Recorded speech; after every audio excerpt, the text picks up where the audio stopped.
Welcome back. I'm joined now by Steve and Jana Dufresne. Guys, thanks so much for being here. You are the hosts of this really awesome event happening this weekend. It's called At the Lake. It's happening in Hudsonville, correct? Yeah. And this is all about allowing athletes of all different abilities to experience such a long list of different sports and activities and things in the water. Tell me a little bit about the history of this event. Where did this come from? Why are you guys putting it on?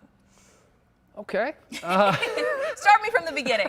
Well, it started with an event in Wisconsin, just about 30 minutes west of Milwaukee on a little lake called Lake Kesis. Yeah. And we got together a group of people that wanted to put on an all-inclusive adaptive water sports clinic for people. But instead of calling it a clinic, it was like, why not turn it into what it really is? It's just a day at the lake. Why don't you come from the morning and stay until the evening, and you can do a bunch of things. So fun. And you know, the length of activity, or the list of activities that you guys offer through this event is really incredible. We've got some pictures from your website that will pop up in a moment, but tell me a little bit about what this is like experience-wise for athletes who participate.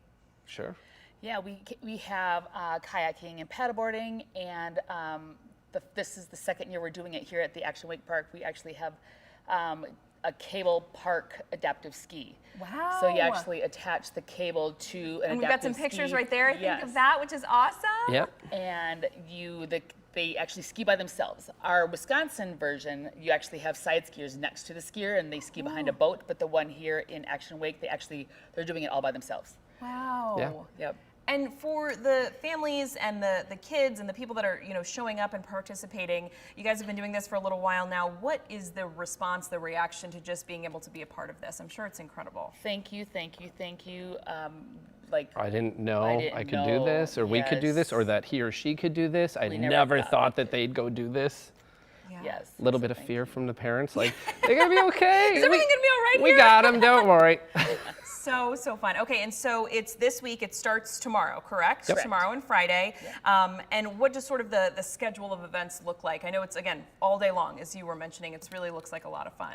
It starts at 9 a.m. and it goes till noon. We have a little break from noon to 1 just so everybody can take a break, including all the volunteers. Yeah. We want everybody to take a break and get some food and water, and then we start up the activities again from 1 to 4. And we ski, they can tube, they can kayak, paddleboard. There's a big aqua park out there, inflatable aqua park.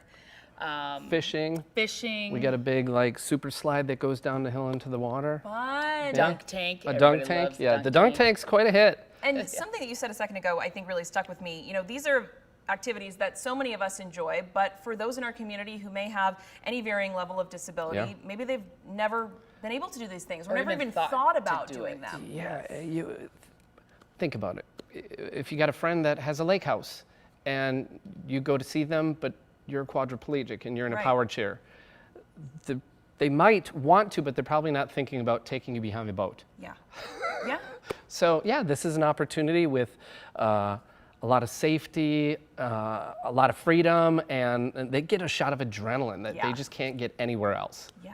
Oh, so fun, so fun. Okay, and I know that, you know, some of the money raised through this event helps the Anthros Foundation. Tell me a little bit about what that foundation does and, you know, what that money helps to do in the community. Yeah, absolutely. The two events in Wisconsin and Michigan were really meant to obviously give a large group of people a couple days of fun. Yeah. And it's to also raise awareness and eventually raise monies beyond the cost of the event itself. Yeah. And the ambition is that we take the extra monies back into the foundation and we buy wheelchairs for kids through an organization called Beeline Wheelchairs down in Guatemala.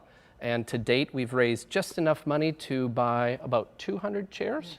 And we, as a team, we fly down there as well. We do the seating clinic and we build each wheelchair and fit each kid ourselves. Wow, and so that's for children who are down in Guatemala? It's Guatemala, but we could also build them and send them anywhere in the world for people not needing wheelchairs. And of course, I mean, the equipment like that can be so costly for families. Yes, and to kind of quantify it, the reason that we chose down there with Beeline is the money just goes so far. You can supply an entire wheelchair and all the seating for $400. Wow. In North America, a really nice high-end cushion, just the cushion for your wheelchair can cost $500. Wow. A back can cost $700. The chair can cost $2,000 for a manual chair, or $10,000, $20,000, $30,000 for a powered chair. So The going dollar down. is really stretching down there for It those is, families. and it's a phenomenal solution. Awesome. And So there's- helping people here in our area and also helping people in other communities. I love that. Yeah, there's 75 million people, according to WHO, that don't get wheelchairs. That's a big number. Yeah. We only got 200. We need more. Yeah. Yeah. And that's what this event is all about, is enabling so much fun here and then also raising money to help more people beyond, the 2 days. Yeah.